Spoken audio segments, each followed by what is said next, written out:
कैसे हैं आप लोग? My name is Alok Pandey, your chemistry mentor. Today's video is all about the concept of Graham's law of diffusion. आज की वीडियो बहुत इंपॉर्टेंट होने वाली है because Graham's law of diffusion एक बहुत ही important and most wanted topic है for competition, JEE, NEET as well as CBSE level. ठीक है, तो अब हम बात करते हैं डिफ्यूजन क्या होता है. पहले हेडिंग डालते हैं. टॉपिक का नाम क्या है? Graham's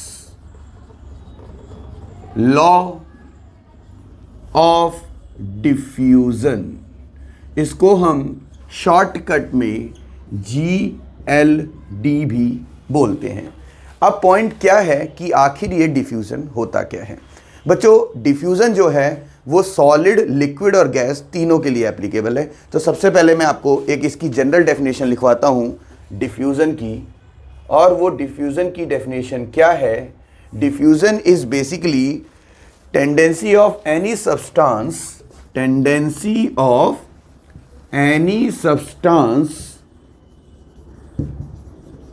to occupy all the available space. जब भी कोई सब्सटेंस जो भी स्पेस अवेलेबल है उसको ऑक्यूपाई करे तो उसकी इस टेंडेंसी को ही हम क्या बोलते हैं? Diffusion. It may be for solids, liquids as well as gases. तो जो डिफ्यूजन है वो सॉलिड के लिए भी हो सकता है, लिक्विड के लिए भी हो सकता है और गैस के लिए भी हो सकता है. अब पॉइंट ये है कि कैसे होता है सर, हमें थोड़ा समझाएं. चलिए मैं पहले सॉलिड का केस लेता हूं, एकदम सिर्फ नॉलेज के लिए. आपने देखा होगा पुराने टाइम में जो टाइम देखने का ऐसा कुछ एक सिस्टम बनाया करते थे वो, कि यहाँ पे सैंड को रख दिया जाता था और सैंड जो है वहाँ यहाँ थोड़ा और पतला होल होता था कुछ इस टाइप से, यहाँ सैंड गिरती थी और ये टाइम डिसाइड करता था. याद है आपको? राजा महाराजाओं के टाइम या मुगलों के टाइम पे.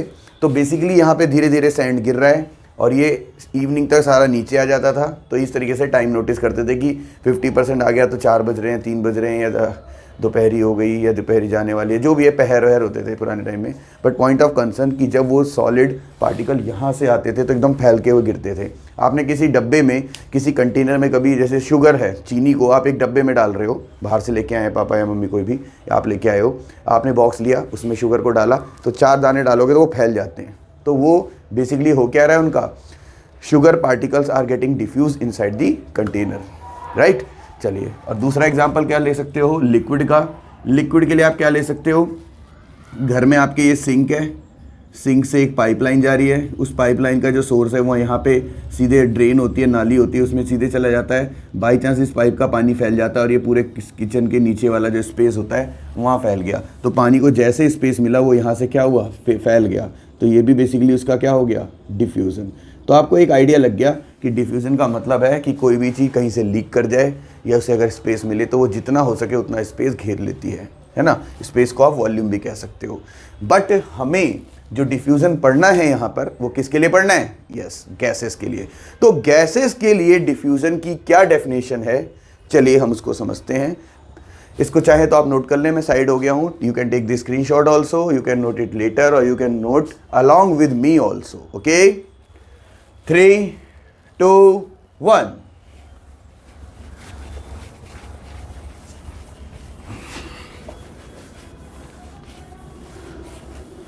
चलिए अब देखते हैं क्या है ये डिफ्यूजन फॉर गैसेस. तो हम बात करेंगे GLD फॉर गैसेस. अब जो गैस होती है वो हमेशा मूव करती है, बट वहाँ कंडीशन होती है कि गैस हमेशा हाई प्रेशर से लो प्रेशर की तरफ मूव करती है. गैस का मूवमेंट हाई प्रेशर से लो प्रेशर की तरफ होना इज नोन एज डिफ्यूजन. और वो तब रुकता है जब दोनों साइड का पार्शियल प्रेशर क्या हो जाए? सेम हो जाए. तो हम क्या लिखेंगे? It is tendency of gas to move, it is tendency of gas to move from high pressure to low pressure, to क्या बोला मैंने, low pressure, until its partial pressure becomes, until its partial pressure becomes equal on both sides। तो ये तब तक होगा जब तक दोनों साइड का पार्शियल प्रेशर क्या ना हो जाए, सेम ना हो जाए। ठीक है, कैसे भी देख सकते हो। मान लो आपने दो बल्ब ले लिए, उन बल्ब में कोई गैस है, उसका प्रेशर मान लो 20 ATM है और यहाँ पे इसका ATM 5 ATM है। तो गैस का जब हम ये नॉब ओपन करेंगे, तो जैसे ओपन करेंगे तो गैस यहाँ से यहाँ जाएगी और तब तक मूव करेगी जब तक दोनों साइड का प्रेशर सेम ना हो जाए। ठीक है, तो पार्शियल प्रेशर के लिए तो आपको पता है, दोनों का मोल पता होना चाहिए। व्हाट इज पार्शियल प्रेशर, वही आज हम डाल्टन्स लॉ में हमने पढ़ भी लिया है। यस, गिवन प्रेशर, जो पार्शियल प्रेशर हमें निकालना है गैस का, हम जो गिवन टोटल प्रेशर है उसको उसके मोल फ्रैक्शन से मल्टीप्लाई करके निकालते हैं। Right, P of A is equal to P total into chi A, P B is equal to P total into chi B. ऐसे ही हमने कुछ पढ़ा था। चलिए, वेरी गुड, आपको पता है ये। अब डिफ्यूजन के साथ साथ एक टॉपिक और देख लेते हैं, इफ्यूजन। ये क्या होता है, ये भी वही सेम है, escaping of gas, escaping of gas from high pressure to low pressure through a pinhole area is called effusion. क्या नाम देते हैं इसको हम, इफ्यूजन। बोलो ठीक है, escaping of gas from high pressure to low pressure through a pinhole area is known as effusion. बोलो क्लियर है। जैसे आप कुछ भी नहीं करें, सिंपल सा एक लॉजिक देख लें, एक कंटेनर है, यहाँ पे गैस कोई A है, यहाँ पे मान लीजिए वैक्यूम क्रिएट हो रखा है और गैस में यहाँ पे एक होल हो जाता है और गैस यहाँ से यहाँ जा रही है। तो इस प्रोसेस को ही आप इसे क्या बोलोगे, इसका क्या है ये, diffusion. Very important, very easy. क्या हुआ डिफ्यूज़न का मतलब, जैसे एक एग्जांपल और भी ले सकते हो आप। मान लीजिए आपने एक बलून लिया और वो पूरा फुल नहीं करा, थोड़ी सी उसमें हवा कम भरी। आप उसमें गांठ लगा रहे हो, ऊपर से बंद कर रहे हो बलून को और एकदम से वो छूट जाए तो गैस ऐसे निकलेगी, तब उसे कहेंगे डिफ्यूज़न। दूसरा, आप उसमें गांठ लगा दो और उसमें एक छोटा सा पिन से होल कर दो, ज़्यादा भरोगे हवा तो तुरंत फट जाएगा। मैंने बोला हवा कम है तो हल्का सा जब होल करोगे तो गैस धीरे धीरे धीरे निकलेगी। हो सकता है 2 दिन 3 दिन में जाके वो बलून दोबारा से पिचके। तो ये प्रोसेस क्या कहलाएगा, इफ्यूज़न। समझ में आ गया, डिफ्यूज़न और इफ्यूज़न में बेसिक डिफरेंस समझ में आ गया। अब हम ग्राहम्स लॉ ऑफ डिफ्यूज़न को समझेंगे। नोट कर लें इसको, स्क्रीनशॉट ले लें, जैसा भी आपको ठीक लगे। 3, 2, 1।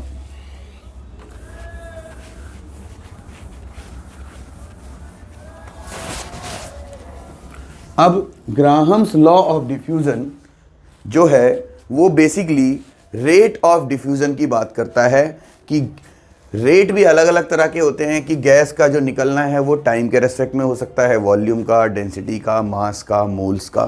तो बेसिकली रेट ऑफ डिफ्यूज़न को ये रिलेट करता है फैक्टर से, 4 फैक्टर से। वो क्या क्या हैं, सबसे पहले हम बोलेंगे mathematical statement. Mathematical statement for Graham's law of diffusion, for Graham's law of diffusion. तो अकॉर्डिंग टू दिस लॉ, जो रेट ऑफ डिफ्यूज़न है किसी भी गैस का, रेट ऑफ डिफ्यूज़न, वो 2 चीज़ों को रिलेट कर लो। एक तो आप इसे कह सकते हो P और A, और इन्वर्सली प्रोपोर्शनल होता है अंडर रूट T और M के। तो R is directly proportional to PA upon में TM। ये है रेट ऑफ डिफ्यूज़न का general formula Graham's law of diffusion के सेंस में। अब यहाँ पर हम इसको केसेस में डिवाइड करेंगे। आप इसको जल्दी से नोट कर लें, बल्कि मैं यहीं पे आपको केस 1 भी करा देता हूँ। केस 1 क्या है, if P, A, T are constant. अगर ये सब कांस्टेंट हैं तो rate of diffusion molar mass के क्या होगा, इन्वर्सली। सो अगर मैं R1 अपॉन R2 लूँ तो वो अंडर रूट ऑफ क्या आ जाएगा, M2 अपॉन M1। इस वाले केस पे बहुत ज़्यादा न्यूमेरिकल्स पूछे जाते हैं, इसको ध्यान से देख लें। R1 अपॉन R2 में 1 और 2 गैसेज हैं और M2 और M1 उनके क्या हैं, molar masses. M2 is molar mass of gas 2 and M1 is molar mass of gas 1। तो आई गेस आपको ये समझ में आ गया होगा। अब हम इस पे छोटे छोटे न्यूमेरिकल्स देखते हैं बेसिक लेवल पे। स्टार्ट करें, 3, 2, 1। चलिए अब हम आगे चलते हैं बेटा, एक न्यूमेरिकल से स्टार्टअप लेते हैं। इसका क्या है वो न्यूमेरिकल, न्यूमेरिकल क्या कहता है कि आपसे कहता है calculate ratio of rate of diffusion. Question क्या है, calculate ratio of rate of diffusion for the gases helium to CH4। क्या करोगे, R ऑफ He अपॉन में R of CH4, obviously under root क्या होगा, molar mass of CH4 upon में molar mass of helium. तो इसका कितना है 16 और इसका कितना है 4, तो ये क्या आ जाएगा √2। Basically rate of helium upon में rate of CH4 is equal to क्या आ गया, √2 नहीं √4, और ये किसके बराबर हो जाएगा 2/1। बहुत इजी है ना, 4 4 16, तो अंडर √4 क्या आ गया 2। क्लियर हो गया बेटा। चलिए अब हम आगे देखते हैं एक और question.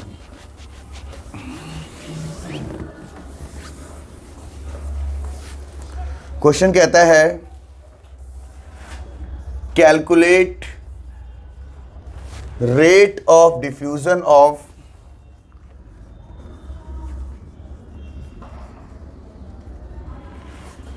Helium to CH4 to SO2। अब आपको 3 गैसेस का रेट ऑफ डिफ्यूजन निकालना है। रेट रेशियो लिखना, रेट रेशियो। अब कैसे करोगे, R of He ratio R of CH4 ratio R of SO2। अब हम क्या करेंगे, अब हम इनका जो रेट ऑफ डिफ्यूज़न है उसको कैसे निकालेंगे। हम बेसिकली क्या देखते हैं कि R is equal to K और under root of molar mass of that gas. By proportionality constant हटाते तो यही तो आता है एक पर्टिकुलर रिएक्शन में। तब हम क्या करेंगे, इसको लिखेंगे K अपॉन में under root of He molar mass of He, और ये क्या होगा K molar mass of CH4, K molar mass of SO2। तो इस तरीके से अब हम इसका यूज़ करते हैं। K तो कैंसिल, ये बचा 1 अपॉन में √4, ये 1 अपॉन में √16, और ये बचेगा 1 अपॉन में अंडर रूट ऑफ 32 32 कितना हो गया 64। तो ये 1/2 रेशियो 1/4 रेशियो 1/8 यही होगा। अब मैं इन सबको होल नंबर लाने के लिए किससे मल्टीप्लाई कर दूंगा, 8 से। तो ये भी 8 से, ये भी 8 से, ये भी 8 से, तो ये हो गया 4 2 1। तो रेशियो हो गया 4:2:1। Is this clear, numerical is clear, I think easy है ये। तो एक और क्वेश्चन इसी बात पे देता हूं मैं, should I rub it, okay.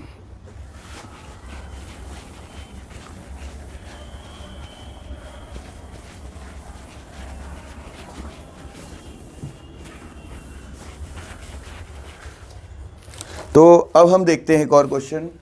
Question की लैंग्वेज देखें जरा। क्वेश्चन शुरू होता है, क्वेश्चन कह रहा है rate of diffusion of an unknown gas is, rate of diffusion of an unknown gas is, unknown gas यहां तक क्लियर आ रहा है, इज 1.73, ठीक है, smaller than times smaller than O2, smaller than O2, then calculate molar mass of, इसको smaller, calculate molar mass of the unknown gas. अब जो unknown gas है आपको उसका क्या निकालना है, मोलर मास। कैसे करेंगे अब आप देख सकते हो rate of diffusion of unknown gas upon में rate of diffusion of O2, rate of diffusion of O2 वो कह रहा है इतने टाइम्स स्मॉलर है, तो आप ऐसे भी कह सकते हो कि rate of diffusion of O2 है वो इसको इतने से डिवाइड करके आ रहा है भाई, तभी तो इतना स्मॉलर होगा, है ना। लार्जर होता तो मल्टीप्लाई हो जाता। तो आप क्या नोटिस करते हो कि rate of diffusion of unknown gas और rate of diffusion O2 is equal to 1 upon में 1.73, rate of diffusion of unknown gas upon में rate of diffusion of O2 is equal to 1 upon में ये 1.732 क्या होता है, √3 के बराबर। अब ये किसके बराबर होगा, molar mass of O2 upon में molar mass of unknown gas. अब आप नोटिस करो कि 1/√3 को आप √1/3 भी लिख सकते हो, और ये √O2 का मोलर मास कितना है 32, और मोलर मास क्या है इसका अननोन गैस का, ये कैंसिल हो गया। तो 1/3 इज इक्वल टू 32 अपॉन में molar mass of unknown gas. तो molar mass of unknown gas is equal to 32 × 3, तो 96 ग्राम मोल इनवर्स या 96 U। अब ये MU नहीं चलता, अब हम इसे क्या लेते हैं U। तो अब आपको ये क्वेश्चन समझ में आ गया, अच्छा क्वेश्चन था। स्मॉलर है तो डिवाइड होगा, लार्जर होता ग्रेटर होता तो मल्टीप्लाई होता। इज दिस क्लियर बेटा? I guess yes. दोनों साइड स्क्वायर भी कर सकते थे आप, वो भी तरीका सही था, बात वही आनी थी। चलिए, तो यहाँ पे आपको ग्राहम्स लॉ ऑफ डिफ्यूज़न का लॉ अप्लाई करना समझ में आया। अब मैं इसमें रेट के डिफरेंट फार्मूले यूज़ करता हूँ। एक्चुअली रेट को हम 3 तरीके से देख सकते हैं, with respect to volume, with respect to distance and with respect to number of moles. तो ज़रा उसको समझते हैं। क्या बोला मैंने कि हम रेट को 3 तरीके से देख सकते हैं, मेज़र कर सकते हैं। तो हम बोलेंगे calculation for rate of diffusion in different ways, calculation for rate of diffusion in 3 veg.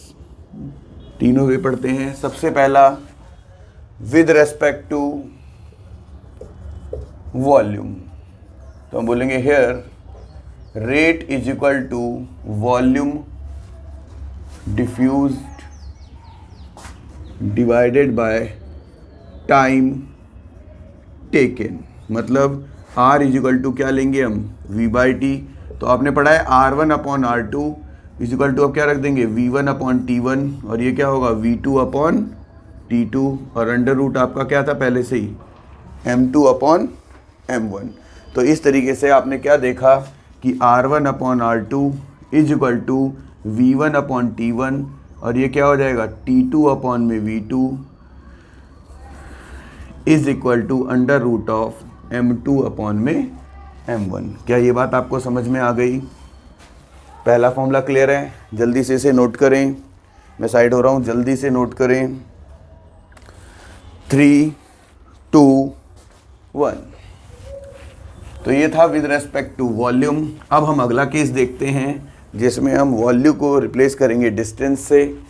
तो case 2 with respect to distance. तो यहाँ पे हम क्या बोलेंगे कि जो रेट का फॉर्मूला है वो होगा distance travelled per unit time, मतलब गिवन टाइम पीरियड से डिवाइड कर देंगे। तो R इज इक्वल टू क्या हो गया D/T। अब मैं डायरेक्ट लिखूंगा R1/R2 is equal to D1/T1 D2/D2 is equal to under root M2/M1। आगे आप इसे कर ही लोगे रिवर्ट। तीसरा आता है with respect to number of moles. तो जब नंबर ऑफ मोल्स के रेस्पेक्ट में हम रेट को कैलकुलेट करते हैं तो रेट का फॉर्मूला होता है moles diffused divided by time taken, तो n अपॉन में t, तो R1 upon R2 is equal to N1 upon T1, N2 upon में T2 और अंडर रूट ऑफ क्या हो जाएगा बेटा M2 अपॉन में M1। आई गेस ये तीनों फॉर्मूले आपको समझ आ गए होंगे। अब हम इस पे छोटे छोटे क्वेश्चंस करेंगे और एक आइडिया लगाएंगे कि हाँ भाई ये पेपर में कैसे आएगा। स्टार्ट करें, नोट कर लिया, 3, 2, 1।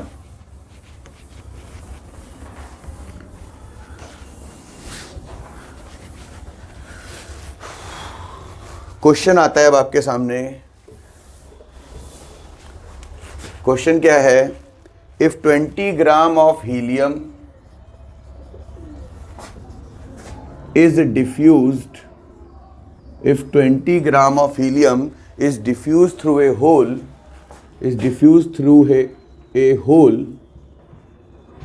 in 10 second. अगर 20 ग्राम हीलियम एक होल से डिफ्यूज हो रही है 10 सेकेंड में, then calculate mass of CO2 gas, mass of कौन सी गैस, CO2 नहीं SO2 लेते हैं, चलो SO2 gas diffuse through same hole, SO2 gas diffused through same hole in 15 second. तो देखिए इस क्वेश्चन में 20 ग्राम हीलियम है जो कि एक होल से डिफ्यूज हो रही है, तो ऑब्वियसली हम यहाँ पे नंबर ऑफ मोल्स का यूज करेंगे। अब जो number of mole of helium हम यहाँ पे निकालेंगे वो W/m का फॉर्मूला होगा 20/4, कितने मोल आ गया 5। लेकिन नंबर ऑफ मोल ऑफ दूसरी गैस कौन सी है SO2, तो वो भी W/m होगा। तो W तो अननोन है, मोलर मास SO2 का पता होता है 32 और 16 2 32, कितना हो गया 64।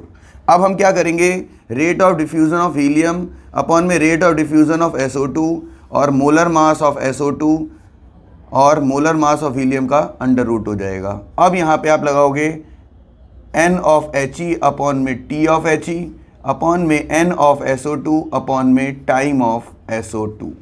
अब क्या कॉन्सेप्ट है, चलो उसको समझते हैं। अब क्या नोटिस करते हो आप कि मोलर मास ऑफ SO2 कितना है 64 और हीलियम का कितना है 4। Number of moles of helium आप सीधे 5 लिख सकते हो ऊपर से देख के, और इसको आप ओपन मत करो, number of mole of SO2, अच्छा 5 बाय क्या लोगे 10, और number of mole of SO2 number of mole of SO2 कितना टाइम है इसमें 15 सेकेंड। चलिए अब ये क्या देखते हो, 4 1 जा 4, 4 6 जा, तो ये 4 आ गया, 4 इज इक्वल टू 5/10 मतलब कितना आ गया 0.5 अपॉन में N ऑफ SO2 अपॉन में 15, है ना। अब इसको क्या करो, क्रॉस मल्टीप्लाई करो, 4 into N of SO2 upon में 15 इज इक्वल टू 0.5। अब आप क्या देखते हो, N of SO2 is equal to 0.5 into 15 upon में क्या आएगा 4, फिर ये आपका किसके बराबर है W अपॉन में SO2 का मोलर मास कितना है बेटा 64 is equal to 0.5 into 15 upon में 4। तो आप इजीली यहाँ पे कैलकुलेट कर सकते हो कि W ऑफ SO2 कितना आएगा 0.5 इंटू 15 तो 7.5 हो गया अपॉन में 4 इंटू 64, तो 4 1 जा 4 4 16, तो 16 को 7.5 से करके देखो 120 ग्राम आ जाएगा। तो बहुत ही आसान सा क्वेश्चन है, W ऑफ SO2 निकालना, कितना आया 120 ग्राम। क्वेश्चन को ध्यान से देख लीजिए, जब 20 ग्राम हीलियम को एक होल से डिफ्यूज़ किया कितने सेकंड के लिए 10, फिर इसके बाद कह रहा है अगर उसी होल से हम SO2 को करते हैं तो वो कितना लगा रहा है टाइम 15 सेकंड। तो बताओ SO2 कितने ग्राम डिफ्यूज़ होगा। Very interesting question. सबसे पहले आपने क्या किया, हीलियम का नंबर ऑफ मोल निकाला, 20/4 कितना आ गया 5 मोल। फिर आपने SO2 का मोल निकाला जिसमें गिवन मास अननोन था, 64 से इसको डिवाइड किया। देन आपने डाल्टन्स लॉ ऑफ डिफ्यूजन में पहले मोलर मास के रेशियो से उसको कैलकुलेट किया। फिर हमने देखा कि रेट ऑफ डिफ्यूजन के 3 फॉर्मूले हैं, जिसमें ये फॉर्मूला जो हम यहाँ पे लगाने वाले हैं वो कौन सा होगा, mole with respect to time. 3 फॉर्मूले थे ना, mole with respect to time, distance with respect to time और volume with respect to time, है ना। तो वही वाला फॉर्मूला लग रहा है मोल वाला, और हमने इसको यहाँ से रिलेट किया मोल से, फिर इक्वेट करके बड़े आराम से हमने W(SO2) निकाला। कैलकुलेशन का स्टाइल जो है वो डिफर कर सकता है, आप अपने तरीके से जो समझ में आता है, जिस वे में कैलकुलेशन समझ आती है इसको करें, बट एग्जैक्टली आंसर आपका यही आना चाहिए। ठीक है, चलिए आगे बढ़ते हैं। आगे हम एक और क्वेश्चन करते हैं, चलिए वॉल्यूम से रिलेटेड, इसे नोट कर लें। 3, 2, 1।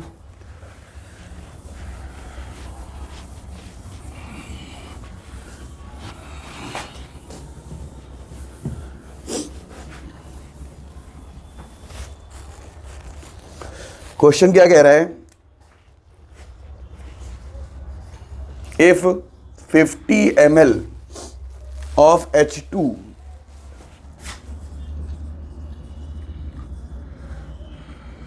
diffuses through,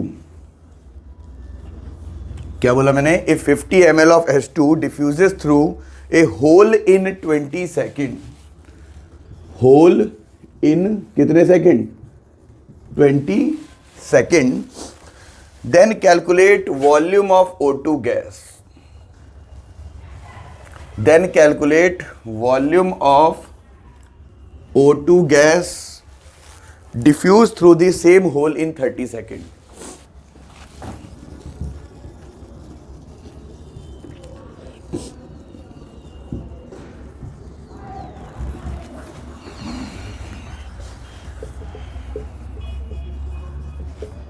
सोचो, क्वेश्चन में एक वॉल्यूम दिया हुआ है, टाइम दिया हुआ है, दूसरे का वॉल्यूम निकालना है और टाइम दिया हुआ है। तो ऑब्वियसली बड़ा ही सिंपल है, पहले गैस का नाम H2 है और दूसरी गैस का नाम क्या है, O2, तो उसको molar mass of O2 upon में मोलर मास ऑफ H2, ये तो आपको अच्छे से आ गया है। अब ये किसके बराबर होगा, V ऑफ H2 अपॉन में T of H2 divided bye V of O2 divided by T of O2। चलो बताओ, O2 का 32, इसका 2, वॉल्यूम कितना है 50, 20, V ऑफ O2 निकालना है डिवाइडेड बाय 30। अब तो आपको बड़ा आराम से लग रहा होगा, समझ में आ रहा होगा। 16 तो ये 4 आ गया। अब 4 इज इक्वल टू 5/2 और 30 अपॉन में V ऑफ O2, तो V of O2 is equal to क्या हो गया, 5 इंटू 30 अपॉन में 2 इंटू 4, तो ये 15 और 75 डिवाइडेड बाय 4, 75 डिवाइडेड बाय 4 लगाओ, 4 1 जा 4, 4 8 जा 32, तो ये 18.7 ml आ जाना चाहिए ना। हाँ, समझ में आता है बच्चों, ये भी अच्छा क्वेश्चन था काफ़ी, आई गेस आपको ये समझ में आया होगा। चलिए एक क्वेश्चन और करते हैं, ऑब्जेक्टिव है, देखते हैं इसे कौन करके दिखाता है। 3, 2, 1।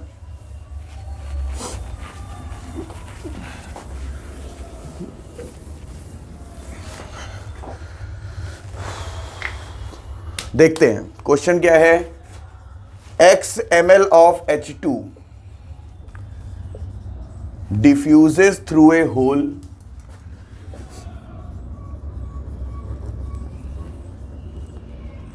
in, क्या बोला मैंने, X ml of H2 diffuses through a hole in 20 second, कितना टाइम बोला, 20 second. Okay, then calculate volume, then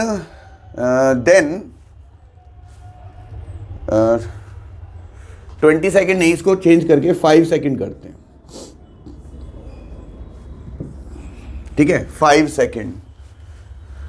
the time taken for effusion of same volume of gas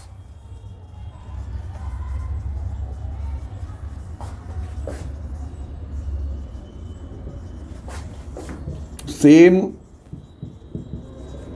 volume of gas under identical condition is,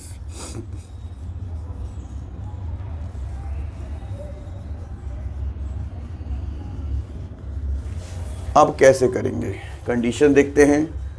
10 second gas का नाम helium, 20 second gas का नाम O2, 25 second gas क्या हो सकती है, CO2, और 55 second ये क्या होगा, CO2, है ना। एक क्वेश्चन और देखते हैं। क्वेश्चन आपके सामने है। क्वेश्चन में कहा जा रहा है x ml of H2। H2 कितना ml है? x ml। वो एक होल से निकल रहा है और जिस होल से वो निकल रहा है उसमें टाइम कितना ले रहा है? वो 5 सेकेंड। अब वो कह रहा है कि बताओ अगर सेम वॉल्यूम हो, ml कितना हो? x, तो बताओ सेम कंडीशन में वो गैस क्या होगी और टाइम क्या होगा। तो ये थोड़ा कंफ्यूजिंग क्वेश्चन लग रहा है। तो आप एक नोटिस करो कि इसमें वॉल्यूम वाला फॉर्मूला लगेगा। तो rate of diffusion of H2 divided by rate of diffusion of unknown gas is equal to molar mass of unknown gas divided by molar mass of H2 is equal to x ml upon में 5। और दूसरे का भी amount तो x है लेकिन इसके time को आपको क्या लेना है? T2। अब आगे क्या करोगे? Molar mass of unknown gas तो नहीं पता, ये पता है 2।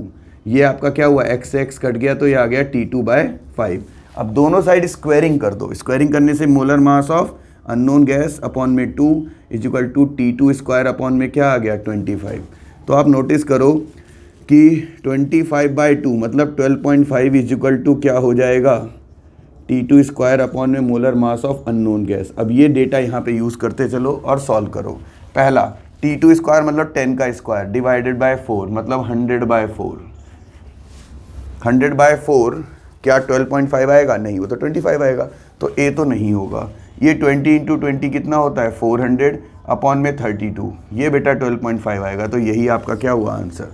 आगे करने की ज़रूरत नहीं, अगर नहीं होता तो अगला भी ट्राई करते। ठीक क्वेश्चन है, समझ में आ गया। चलिए इसी बात पे हम एक क्वेश्चन और देख लेते हैं, कुछ आइडिया आपको डिस्टेंस वाला भी लग जाएगा। Can I move? 3 2 3 2 और फिर क्या आएगा? 1। चलो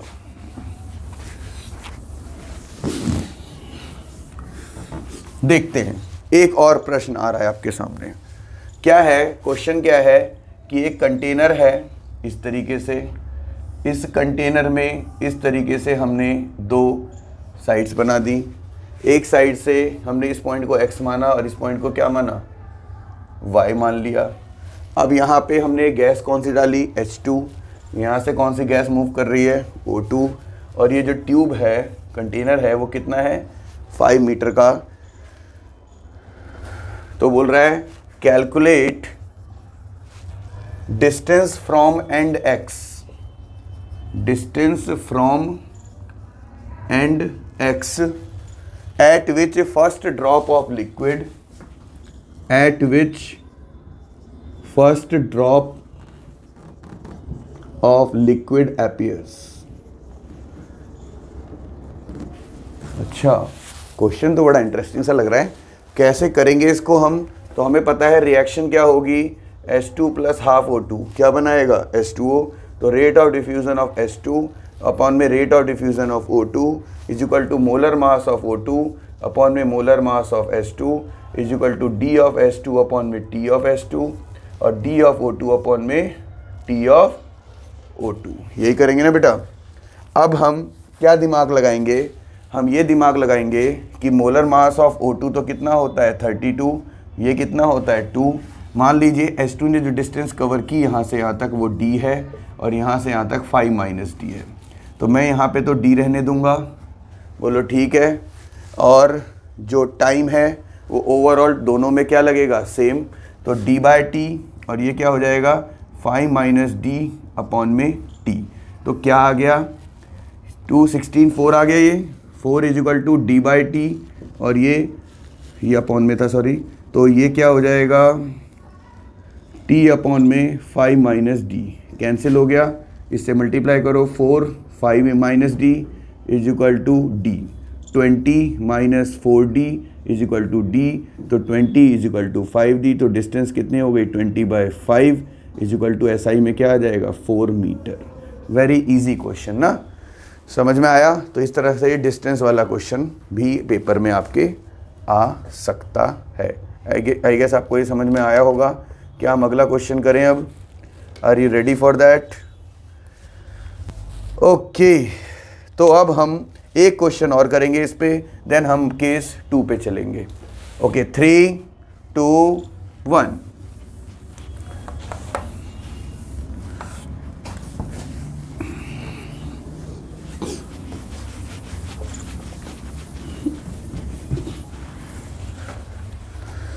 अब अगला क्वेश्चन क्या कहता है, rate of diffusion of H2, rate of diffusion of, थोड़ा अच्छा क्वेश्चन है ये, of H2 is 4 times the rate of diffusion of mixture, is 4 times the rate of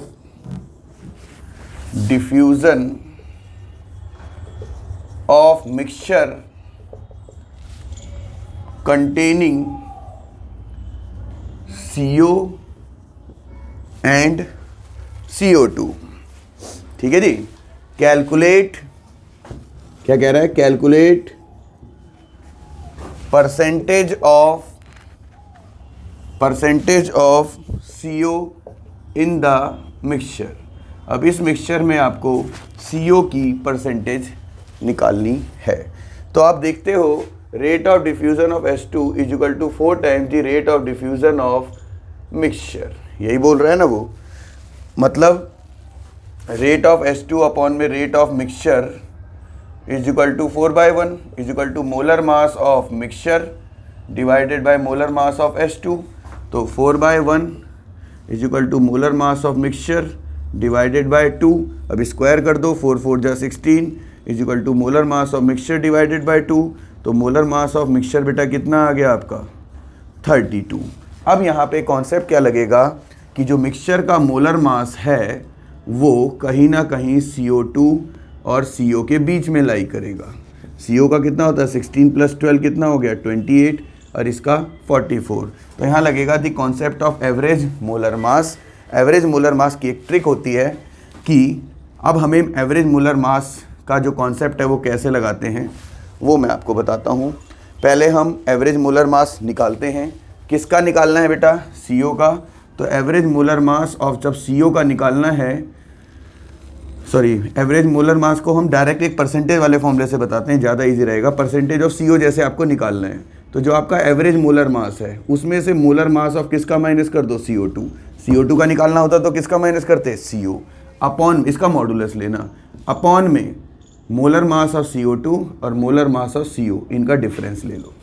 अब परसेंटेज है तो इनटू क्या निकालोगे, 100। तो एवरेज मोलर मास को इस ट्रिक से आप यूज़ कर सकते हो।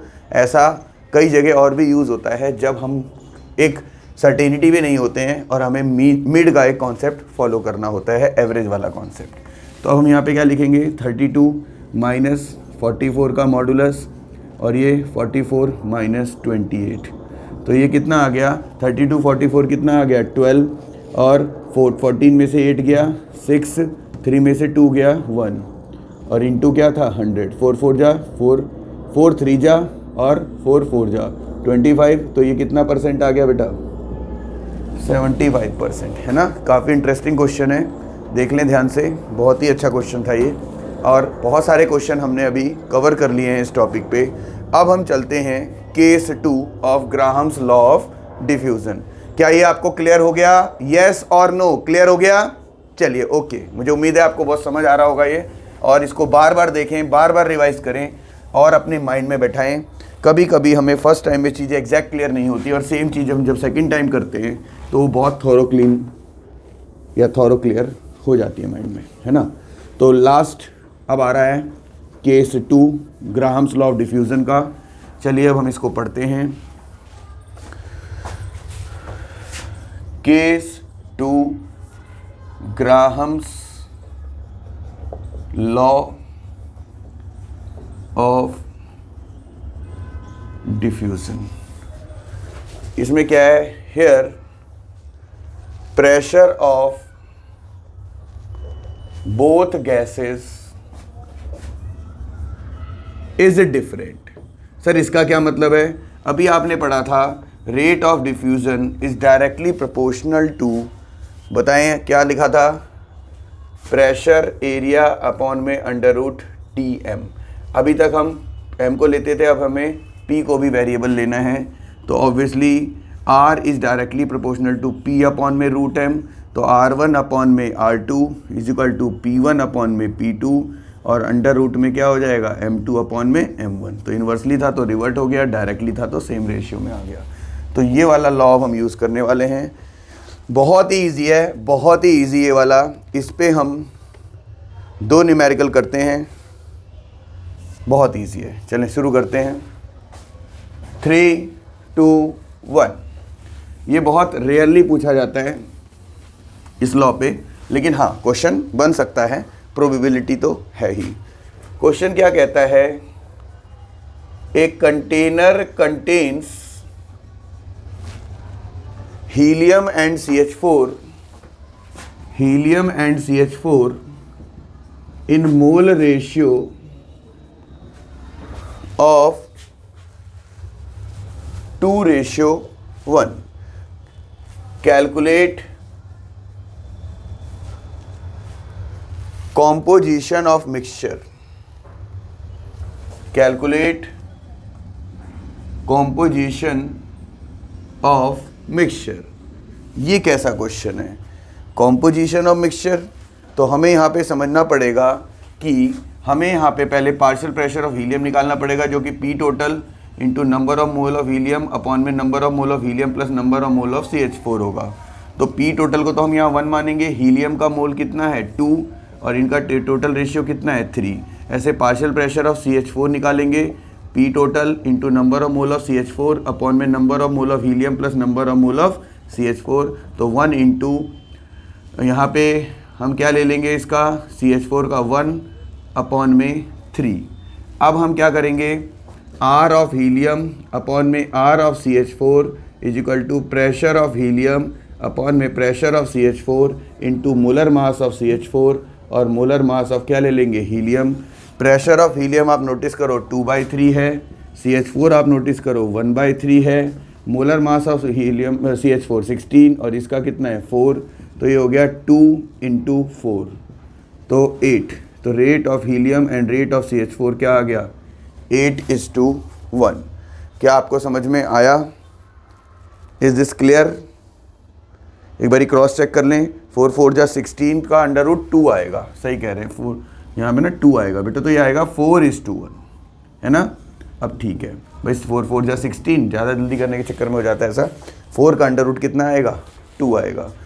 क्या आपको ये समझ में आया? इजी लग रहा है? चलो ठीक है। अब यहाँ पे एक क्वेश्चन लिख लो अगला। 3, 2, 1।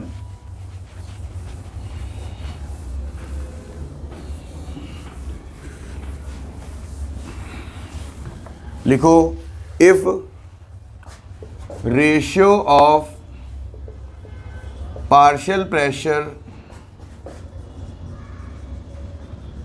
Of gas A to CH4 is 4:1 या 4/1 लिख लो या 4:1, देन कैलकुलेट मोलर मास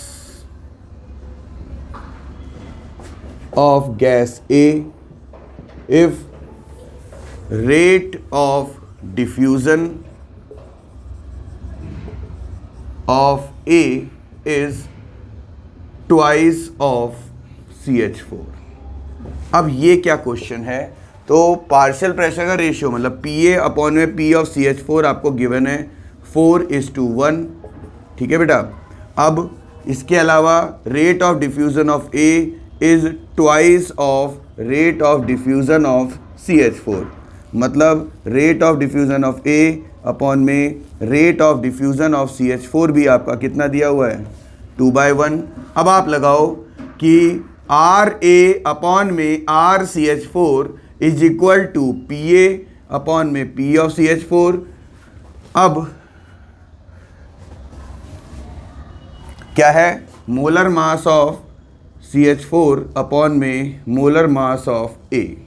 अब A और CH4 का रेशियो क्या है 2:1, PA अपॉन में CH4 क्या है 4:1, मोलर मास ऑफ CH4 कितना है 16 अपॉन में मोलर मास ऑफ A। इसको इधर लेके आओ तो ये 1/2 बचेगा, ये मोलर मास ऑफ ये इसका ये √16 अपॉन M में दोनों साइड स्क्वायर करो, 1/4 = 16 अपॉन में MA। तो आपका जो MA आएगा वो ऑटोमेटिकली 16 4 जा कितना आएगा 64। तो गैस बेसिकली कौन सी होगी है SO2 आइडिया बता रहा हूँ। आप मोलर मास से मतलब है कितना आ गया 64, यूनिट क्या होगी इसकी gram mole inverse. Is this clear, समझ में आया? तो ये आपका ग्राहम्स लॉ ऑफ डिफ्यूज़न यहाँ पे कंप्लीट होता है। आई गेस आपको ये टॉपिक बिल्कुल अच्छे से समझ आ गया होगा। इस वीडियो को थॉरली रिवाइज करें, इन क्वेश्चंस को ध्यान से करें और एक्स्ट्रा क्वेश्चन से प्रैक्टिस करके लाइव क्लास में डाउट्स डिस्कस करेंगे। चलिए बाय बाय, टेक केयर।